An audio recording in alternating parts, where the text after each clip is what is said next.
Everyone, it is a pleasure to welcome you to this lovely home in Glenmore, and it's with Darren and Becky Metz. Thank you guys for opening up your home, inviting a couple thousand people in right now.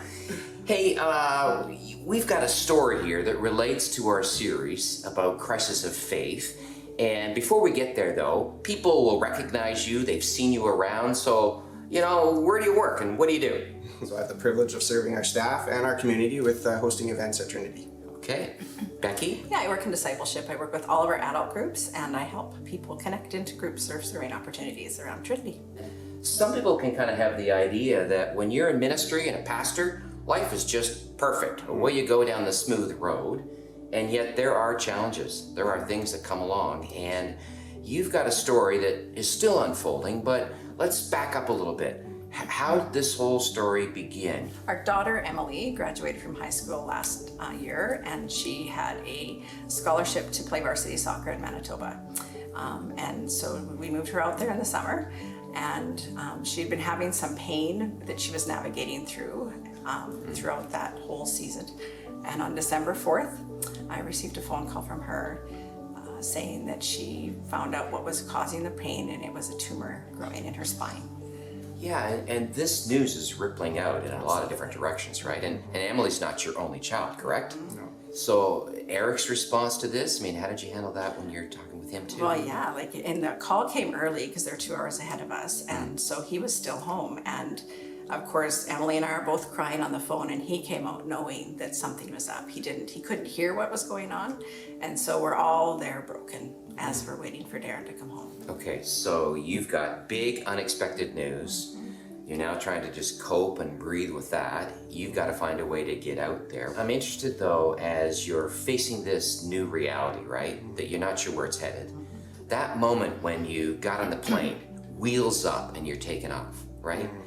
What were you feeling in those moments? What were you thinking about? Yeah, we're just broken. Like, you don't know what to expect. You don't know what to think. I can't wait to see Emily and be there with her and walk with her through this. But when I saw her face, that's when I thought, my daughter has a tumor. And we don't know exactly where it is or what it's doing. We know it had to do with her spine. But the uncertainty of all of that is crushing. When you see this girl who you hope has a bright future ahead. Yeah. And now we don't know what's going to happen. We don't know how tragic it's going to be. We don't know what her future holds. Yeah. It's fear. What'd you do with those questions? Like, where do you put those questions? When you're going through a crisis situation, quite often God is the last thing on your mind, which shouldn't be. But at that point it was. We were so focused on the fear and the uncertainty. But we did know that when we stopped and paused and focused, God is in control here. There's a peace, I believe, that just came over us. What was going on in your head or your heart? It's playing out quick, but it's also so slow. What was happening in your head and heart? Well, one of the things that really impacted me on the whole process was a text that I got from my colleague, Joel Armstrong. I was at a point where I was at my wit's end. I was feeling overwhelmed, and I get this text talking about Jesus and how he found joy even though he was going to endure the cross. And so the word that I pulled out of that was joy, finding joy in the midst of trials. And as I was reflecting on it, I started paying attention to my surroundings, and the place that we were staying at was a big sign at the door, joy. Walk into the door.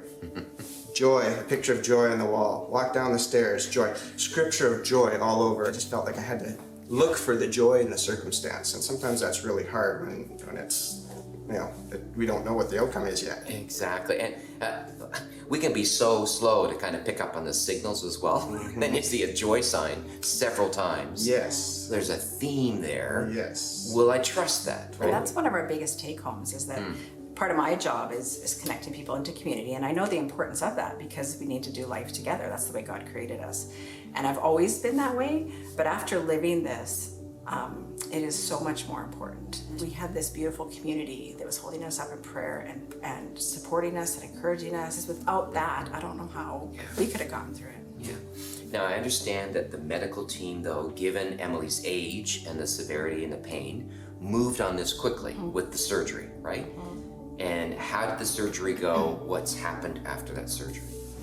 Yeah, we were told when she first went into the ER that to see this specific surgeon takes a year just to see him. It was 3 days later she got to see him. And then we were told that her surgery would be 8 hours long, and it ended up being 5.5 hours long. So we could already see how, the Lord had his hand on this, and we had hope. When we got the phone call from Emily telling us that the tumor was benign, I mean, we were just, there was the joy moment. We were rejoicing because of the fact that, it could have been so much worse. Yeah. Not only did she witness friends and family rally around her in prayer, there was so much prayer that went into this. Like, we are just overwhelmed with the prayer that went in and the support that we had from friends. Well, I think remarkably, it was only a few days later, I saw a brief video clip, someone's phone, of Emily actually walking or moving upright, right? So if you were having a word to someone else who's maybe facing a crisis or thinking about, and they don't have answers to some questions, like what would you say to someone else in that place? And He is with you in those times of hardship. And it's through those times, God says, consider it pure joy when you go through trials and hardships, because it helps you persevere. It helps strengthen and deepen your faith. Becky? Yeah, there were so many ways that God met the need on details we didn't even know about. If I don't trust in Him after doing all of that, how and when will I trust in Him? Yeah. My biggest challenge now is to remember these moments, these miracles. Like we write them down just to remember, because so often in life we can get so busy running and dealing with the next challenge that sometimes we forget that where God's faithfulness has been in the past can still be there in the present and the future. So, well, Becky, Darren, thank you for sharing this part of the story. We know it's still being written. We know that you're still trusting. And, I would just say to anyone, you're watching this right now, you're facing a crisis of some kind, to grow in a trusting that God sees, that He knows, that He cares, that He's moving ahead of you, and you can trust in Him, and that you can be in part of a community that can help you with that as well. May that be true as we discover the genius of Jesus.